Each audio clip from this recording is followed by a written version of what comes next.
दोस्तों, अगर आपको कहानियाँ सुनने का शौक है तो आप बिल्कुल ही सही चैनल पर आए हैं। हिंदी कहानियों में आप सुनने जा रहे हैं कब्रिस्तान की चुड़ैल की एक डरावनी कहानी। यहाँ से शुरू होती है हमारी कहानी। एक बार की बात है, केरल के एक छोटे से शहर में सुल्तान नामक एक डरावना कब्रिस्तान था।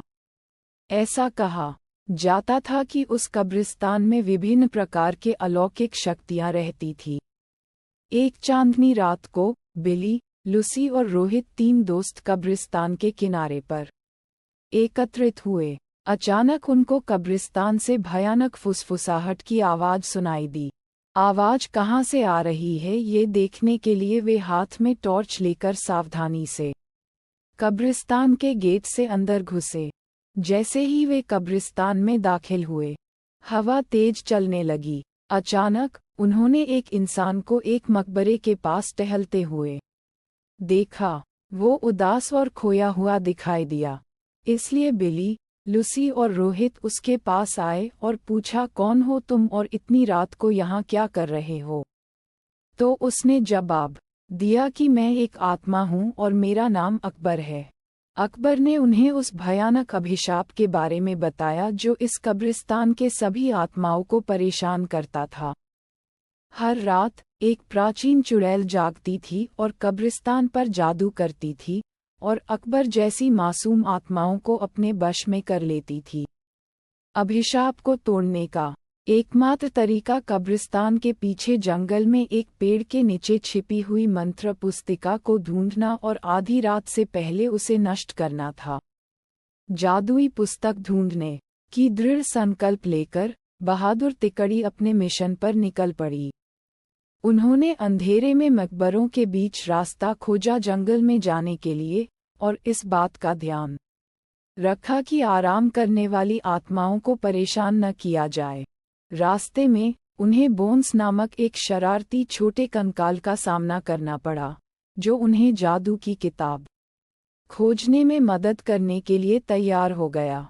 वह कंकाल उन्हें एक पुराने आम के पेड़ के पास ले गई और कहा, इस पेड़ के पत्ते सब अपने पास रख लो। अगर ये पत्ता तुम्हारे पास रहेगा तो वह चुड़ैल तुम्हारा कुछ नहीं बिगाड़ सकती, और ये पत्ता तुम्हें जादुई किताब हासिल करने में मदद करेगा। ये कहकर वह कंकाल वापस कब्रिस्तान की तरफ चला गया। आम के पत्ते को अपने हाथ में लेकर तीन दोस्त जादुई किताब ढूंढने लगे। बहुत ढूंढने के पश्चात जंगल में एक झील के अंदर उन्हें क्षमता हुआ कुछ दिखाई दिया। रोहित को तैरना आता था तो उसने झील के अंदर जाकर वह चमकता बॉक्स ले आया। जैसे ही आम के पत्ते को बॉक्स के ऊपर रखा, वैसे ही बॉक्स खुल गया और चमकती जादुई किताब बाहर निकल आए। आधी रात करीब आते ही वे तीनों अपने हाथों में जादू की किताब लेकर श्राप को तोड़ने के लिए कब्रिस्तान की तरफ बढ़े। कब्रिस्तान में आकर वे किताब को खोले और एक प्राचीन मंत्र का पाठ किया।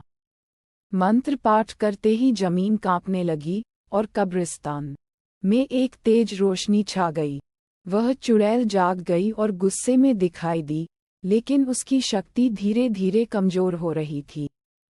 उसने बिली, लूसी और रोहित को जादुई किताब पढ़ने से रोकने के लिए अपनी जादुई शक्ति का प्रयोग किया, लेकिन उन तीनों पर कोई असर नहीं हुआ क्योंकि तीनों के पास आम के पत्ते थे जो उनकी रक्षा कर रहे थे। धीरे धीरे चुड़ैल की सारी शक्ति खत्म हो गई और चुड़ैल भस्म हो गई।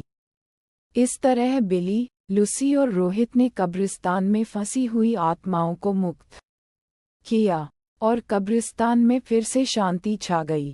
दोस्तों, आपको हमारी कहानी कैसी लगी कमेंट करके बताएं।